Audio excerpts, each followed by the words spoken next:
khususnya di ayat Al-Kursi. Kan habis kita salat, habis zikir-zikir kan baca ayat Al-Kursi kan. Dan saya minta sama jamaah, jangan sampai tertinggal ayat Al-Kursi setiap habis salat. Jangan sampai tertinggal setiap habis salat sama mau tidur. Kenapa? Rasulullah sallallahu alaihi wasallam bersabda di hadis yang sahih, "Man qara'a ayatal kursi dubura kulli salatin laisa bainahu wa baina dukhulil jannati illa an yamut."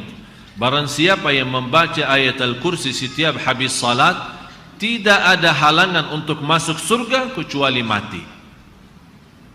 Jadi tidak ada sesuatu yang menghalangi kita masuk surga kecuali menunggu meninggal.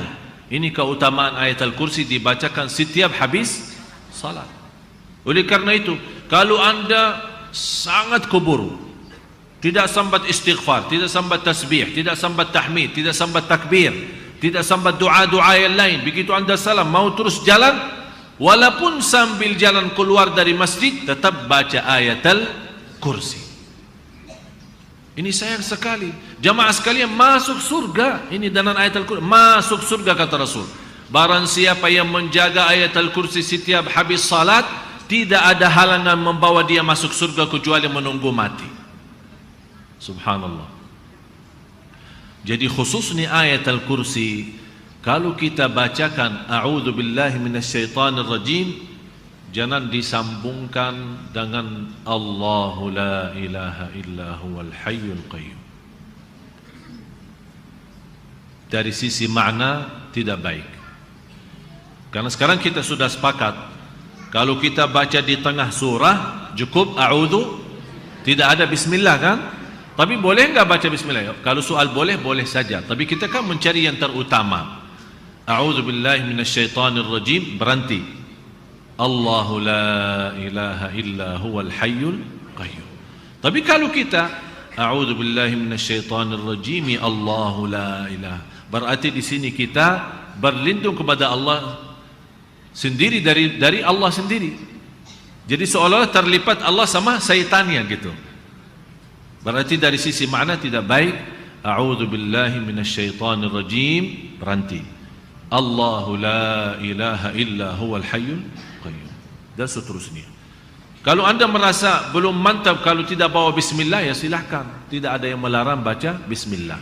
Kenapa orang yang baca ayat kursi di waktu subuh dijaga Allah sampai ke maghrib tenggelam matahari? Dibaca setelah subuh dijaga sampai zuhur, dibaca zuhur dijaga asar, dibaca asar dijaga maghrib, dibaca maghrib dijaga isya, dibaca isya dijaga sampai besok pagi.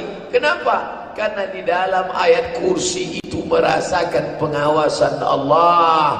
Seakan-akan engkau melihat Allah. Kalau kau tidak melihatnya, engkau dilihat Allah. La ta'khudhuhu sinatun wa la naum. Allahu la ilaha illa huwal hayyul qayyum.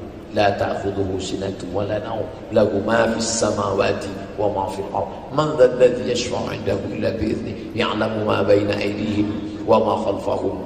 Dia tahu apa yang ada di depan, apa yang ada di belakang. Wala yuhituna bi syai'in min 'ilmihi illa bima syaa. Tidak ada satupun yang luput daripada ilmunya, tidak ada satupun yang lolos daripada bima syaa, sesuai dengan kudrat, iradat, kehendak dan kuasanya. Wala ya'uduhu hifzuhuma wa huwal 'aliyyul 'azim. Dan dia tidak berat mengatur keduanya, langit dan bumi. Wa huwal 'aliyyul 'azim. Dia maha tinggi dan maha agung. Bukan sekedar mantra yang dibaca di ujung lidah, di tepi bibir, tapi dia adalah perenungan yang mendalam. Apa itu? Ihsan. Di dalam salat ada ihsan, di dalam salawat ada ihsan, di dalam umrah ada ihsan, di dalam haji ada ihsan, di dalam doa ada ihsan. Orang ketika berdoa, tangan dia angkat tinggi dalam keadaan khusyuk. Rabbana zalamna anfusana wa illam taghfir lana wa tarhamna lanakunanna minal khasirin. Ihsan. Ihsan. Puncak daripada hidup ini adalah ibadah. Karena kata Allah, wa ma khalaqatul jinna wal insa illa liya'budun. Puncak dari hidup ini adalah ibadah. dan puncak daripada ibadah itu adalah ihsan.